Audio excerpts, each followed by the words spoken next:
So I'm going to start actually by just telling a bit of a story. I'm going to introduce you to Ski Diva. So Ski Diva is my ski alter ego who comes out once a year if I make it onto the ski slopes. Now, I absolutely love skiing. There is something about the mountains, there's something about doing something active for a week that just really helps me switch off. But I'm actually not very good at skiing. I didn't grow up skiing. I learned skiing 5 years ago when I met my husband who's over there. I'm not very good at it. And a couple of years ago, I was on a ski trip with some friends, and it was a beautiful day. The sun was shining. We just had this fresh dump of snow, and we're all so excited to get on the lift. We get up early, we get the first lift up, and we're like, this is going to be the best day. And what happens to me, I get to the top of the slope, let's imagine this is the slope, and I make the mistake of looking down the slope, and something inside me goes, no. Just no. I am not going down that slope. There is no way I'm going to go down that slope. And my friends are being really sweet. They're like, come on, Anna. They're like doing a little ski in front of me, going, just follow me, just follow me. And I'm like, no, it's just not happening. And Ski Diva comes out. I start snapping up my friends. And before I know it, I'm off all the way to the other side of the ski field. And I'm stomping in my skis. The fresh powder snow slowing me down. And I'm just I am over there. And I walk over to the baby nursery slope where children learn to ski. And I'm that is what I'm going to be skiing today. I'm on the nursery slope. And I get on the tiny little button lift and I get on. And I just have that realization, that moment where you're like, I have not been very kind to my friends, have I? I've said some things that weren't very nice, and I'm on the lift going, why did Ski Diva have to come out today? And I look behind me, and lo and behold, there are 12 other people getting on the lift behind me, onto the nursery slope, onto the baby slope, loving me there in that moment. In my messiest moment, going, Anna, we still love you. We still love you. We still care about you. And yes, I did.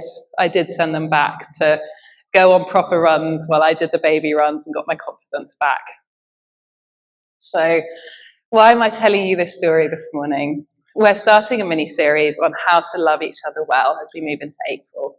And we're going to be engaging a little bit with small groups and what that might look like. And I grappled with this one as the start. And there was always, there's something in you where you're I want to say something really complex and really profound. And I just felt God drawing me back to the simplicity of we love because He first loved us. We love because He loved us first.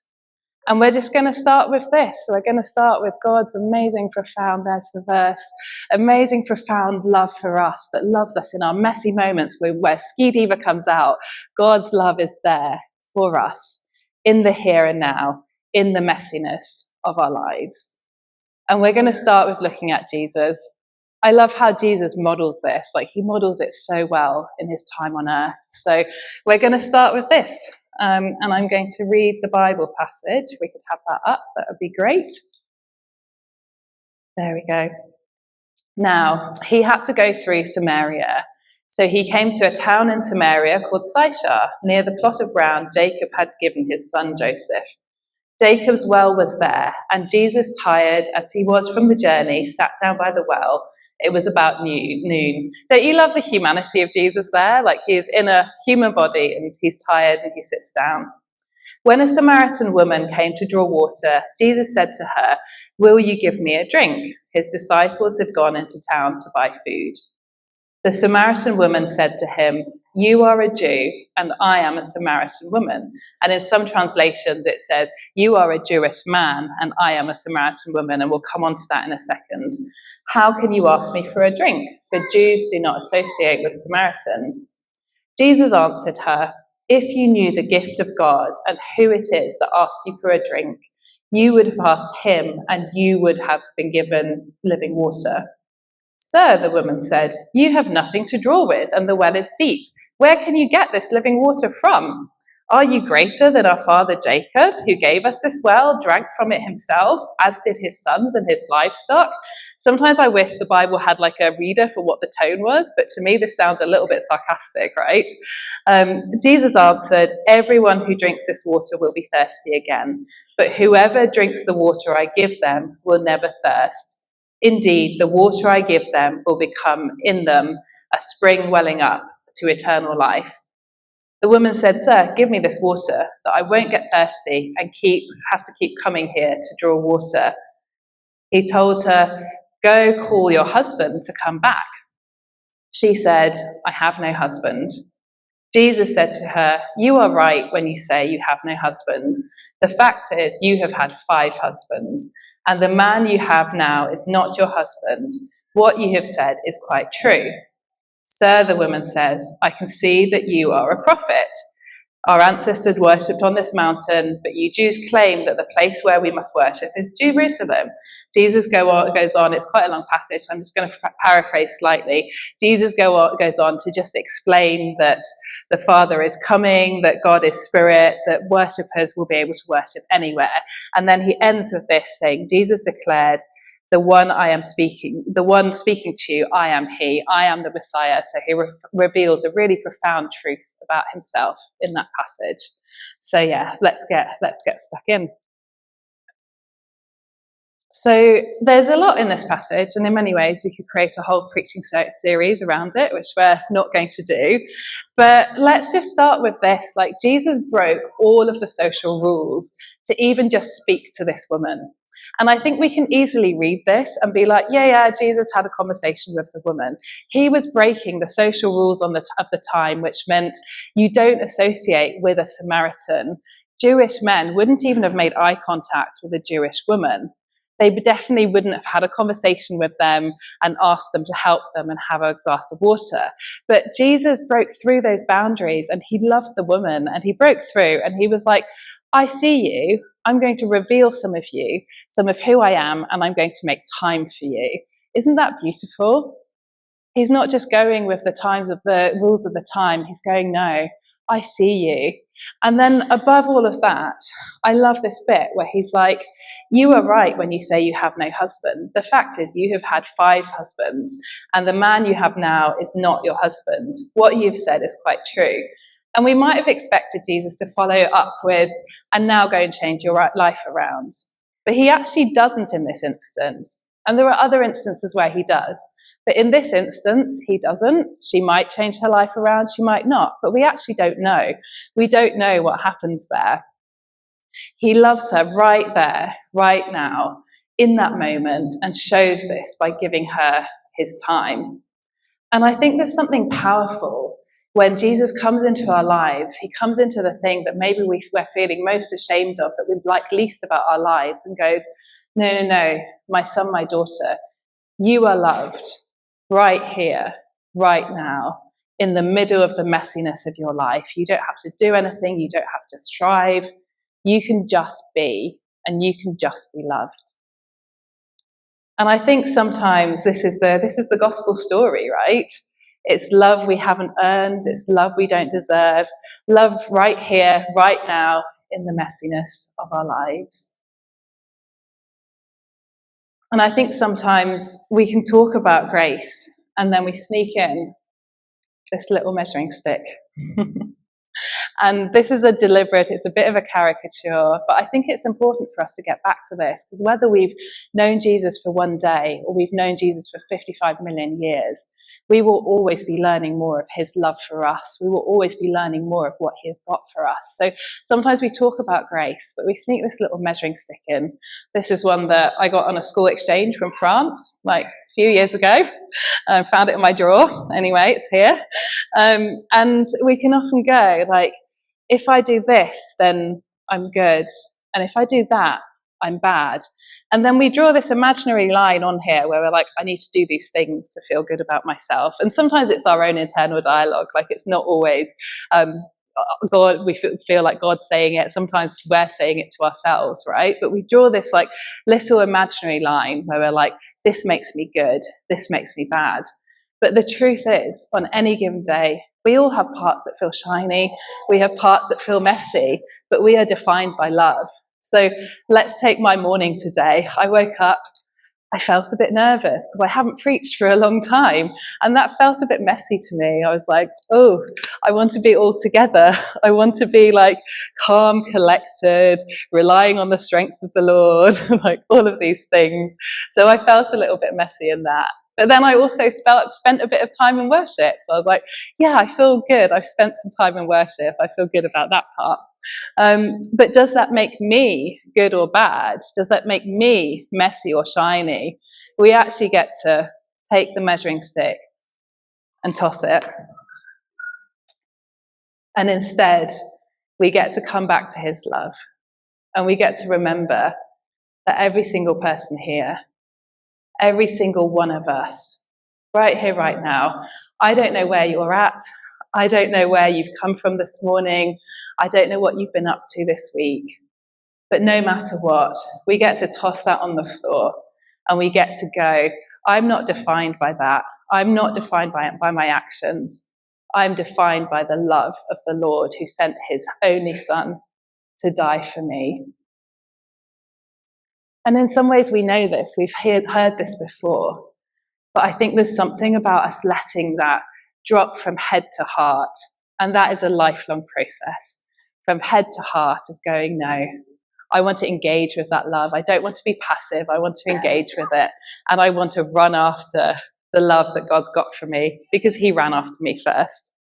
And we see this with the way that Jesus interacted with his disciples and the people around. Like, he literally picks the people who broke all of the rules of the day. The woman at the well. He's got this ragtag band of fishermen, of tax collectors who are his disciples around him. He hardly picked the people who would have measured up to the measuring stick of the day, but he is in the process with them and he chooses them. And I think sometimes this can almost feel a bit challenging because we're like, oh, I don't know, maybe it's me talking. I quite like to know that I'm okay. I quite like to know that I'm doing the things. Our school system is based on it, right? Like, we get graded all the time. But the economy of heaven is different. We have all fallen short, and if we can just get that verse up quickly, we have all sinned and fallen short of the glory of God, and all are justified freely by his grace, through the redemption that came through Christ Jesus. We have all fallen short, but we are all so loved in that process. Something profound happens when we understand this, when we truly understand this. We start moving from a transactional view of God to a relational view, a God who comes alongside us, who works with us in the process, who sticks with us, who continues to love us even if we don't ever accomplish a single thing for him. He is there with us, the God who welcomes the prodigal son home with open arms. It took me a long time to learn this, and I spent many years just beating myself up at points for like, I haven't done the right thing, I should have done the right thing. So at university, I really tried to do the church thing. I tried so hard to fit in. And I was there, like, I'd go on a Sunday, and there just weren't that many people who were on the same wavelength as me. I felt like I was just a little bit too much for them. But I was there trying. I knew I loved God, and I was trying to make good choices, trying really hard. But there was something inside me that just did not feel like I was fully enough. And I was on this pendulum swinging from feeling like I was too much to feeling like I wasn't enough to too much to not enough. And it was going back and forth. And I'm not saying I was making crazy choices. They just weren't the healthiest for me at the time. And I'd have like very well-meaning Christian friends who were like, you should do more of this, you should do more of that, you should end that relationship. And they were well-meaning and they had good points, and speaking truth is so important. But it didn't get to the root that I needed to hear, which was the root of, you are loved right here, right now. You are loved in your messiness, and and you get to live from that place.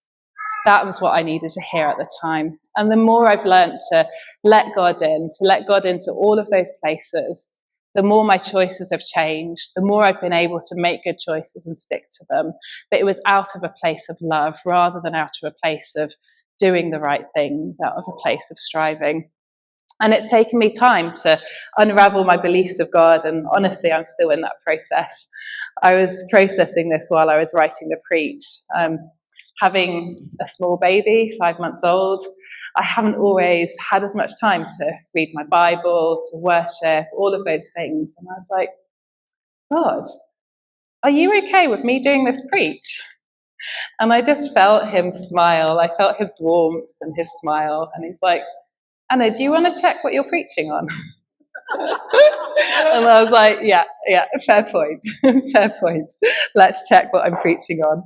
And don't get me wrong, I'm not saying let's all ignore God, never read our Bibles, but let's do it from a place of knowing that we're already loved, rather than a place of trying to find love through those things.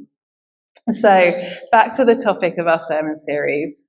What does it mean for the way that we love others?